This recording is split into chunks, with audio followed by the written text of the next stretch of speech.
that's what the Knicks told Tom Thibodeau this afternoon. This is Tim. This is New York Knicks Unleashed, bringing you the breaking news of the day. Tom Thibodeau has been relieved of his duties as the head coach of the New York Knicks. In other words, AKA, he has been fired. You know, some of us saw this coming. I was reading text messages back to my brother, James Williams, in reference to the Knicks, in reference to the Eastern Conference Finals. And I had mentioned to him at the beginning of the finals itself that if Tom Thibodeau does not make the NBA Finals, I think he's going to get fired. I was hoping I was wrong because this is a guy that came in here 5 years ago. He's really kind of turned around this Knick franchise. He's gone through the good. He's gone through the bad. He's had truculent players such as Julius Randle. He's had players that have been just the consummate team professional in Jalen Brunson. And he's really taken the slings and the arrows of the New York media and everything in general that New York has to offer.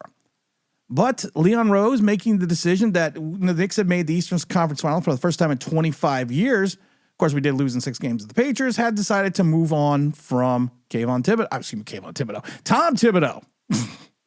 I was hoping the Knicks would move on from Kayvon Thibodeau as well, the Giants. But you know what? It's going to be a different direction.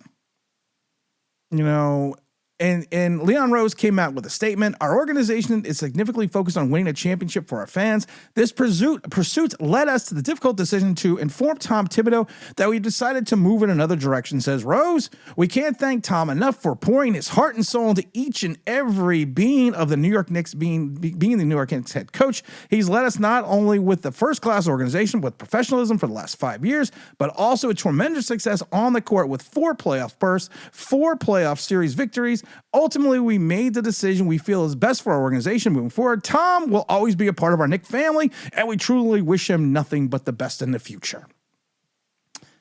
Well, that's nice. When you take a look at the Knicks, though, the Knicks, if you look at the regular season, Tom Thibodeau was 226 and 174 in the regular season. He made the playoffs 4 times out of 5 years. I believe it was the second season, he only won 37 games. But if you look at the playoff pursuit that the Knicks have had, Tom Thibodeau's record is 24 and 23. Now, that's not good. Now, reaching the Eastern Conference Final for the first time in a quarter century is what to me was a feather in his cap.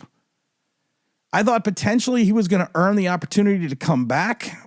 But like I said, I had mentioned to James, I felt that the Knicks were going to go to a different direction if Thibodeau did not get. I didn't think he had to win the finals, but I think he had to get to the finals. So when we, of course, whiffed on the finals and lost that game 1, I didn't think that game 1 was the Knicks' fault. I think it was a lot of luck of the Irish for the Pacers. When a ball bounces 497 feet into the air and still somehow finds its way into the basket to give you a tie to take you into overtime, that's yeah.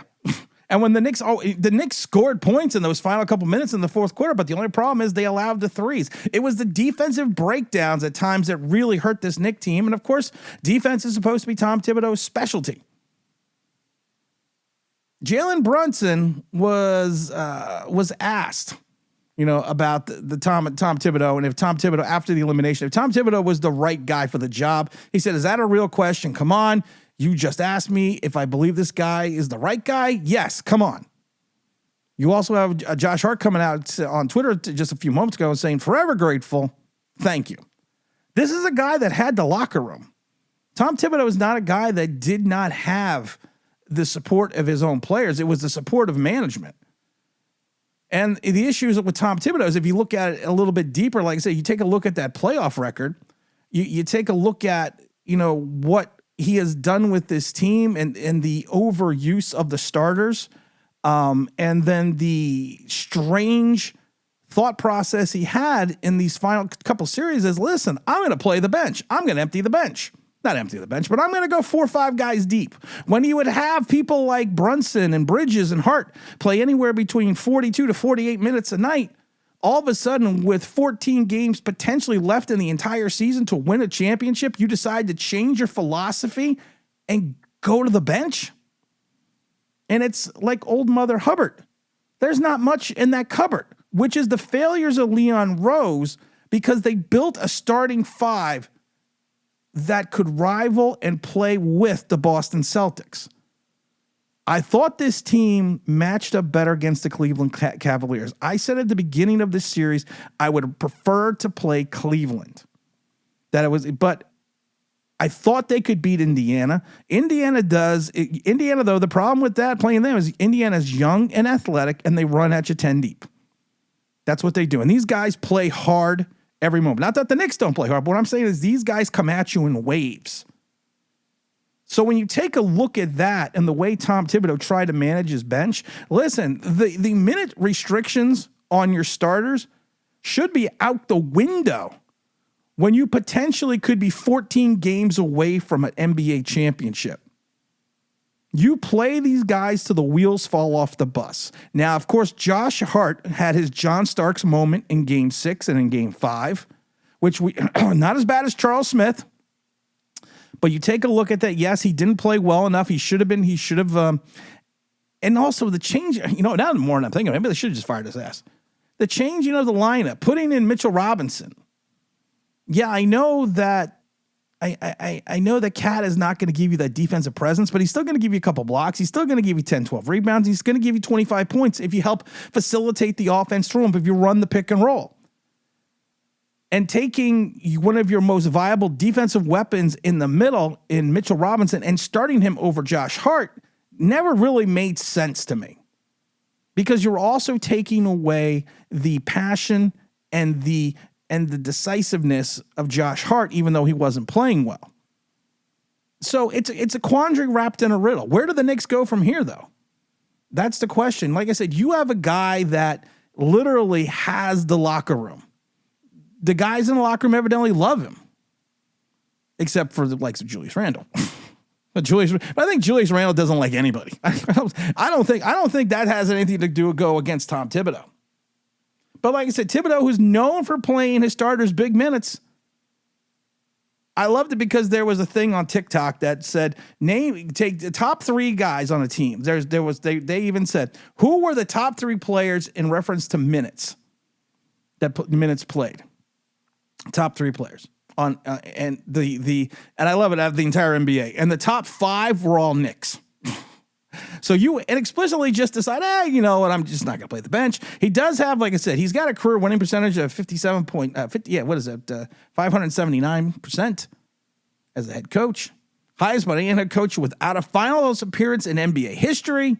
Minimum of 300 games coached. That's, of course, according to ESPN research, not on the Believe Network research.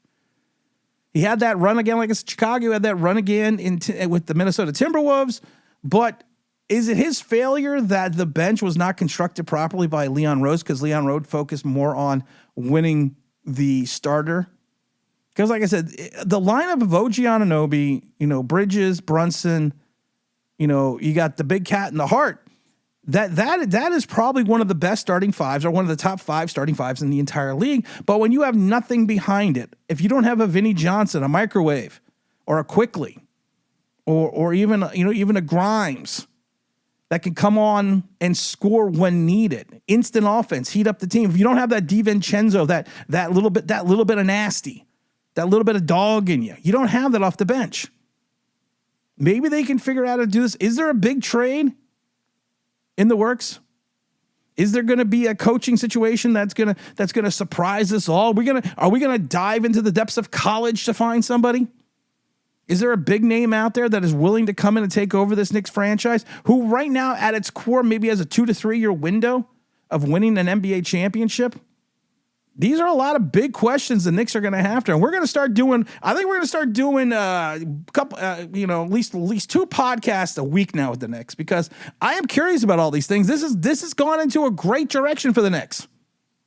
Not really. I don't mean a great direction. I mean, this has gone into a direction, I should say, that is going to be of the unknown. Now, like I say, you know what? People forget Thibodeau is not a stranger to the Knicks. Go back to the 90s. He was an assistant coach under, what's his name, Van Gundy, Rick Brunson. He's a guy that's been around this organization. So like I said, I don't think Leon and staff are looking for a scapegoat. I think that they were perplexed by the decisions that Thibodeau made during that last series, how he kind of got away from what got them there. You got a 72 game season out of Cat, which you hadn't gotten in almost 3 years. You got a healthy OG Anunoby for a majority of the season, and you come to the pinnacle. You are a step away from entering the Golden Arches, and I'm not talking about McDonald's. And you decide to go an entire different direction.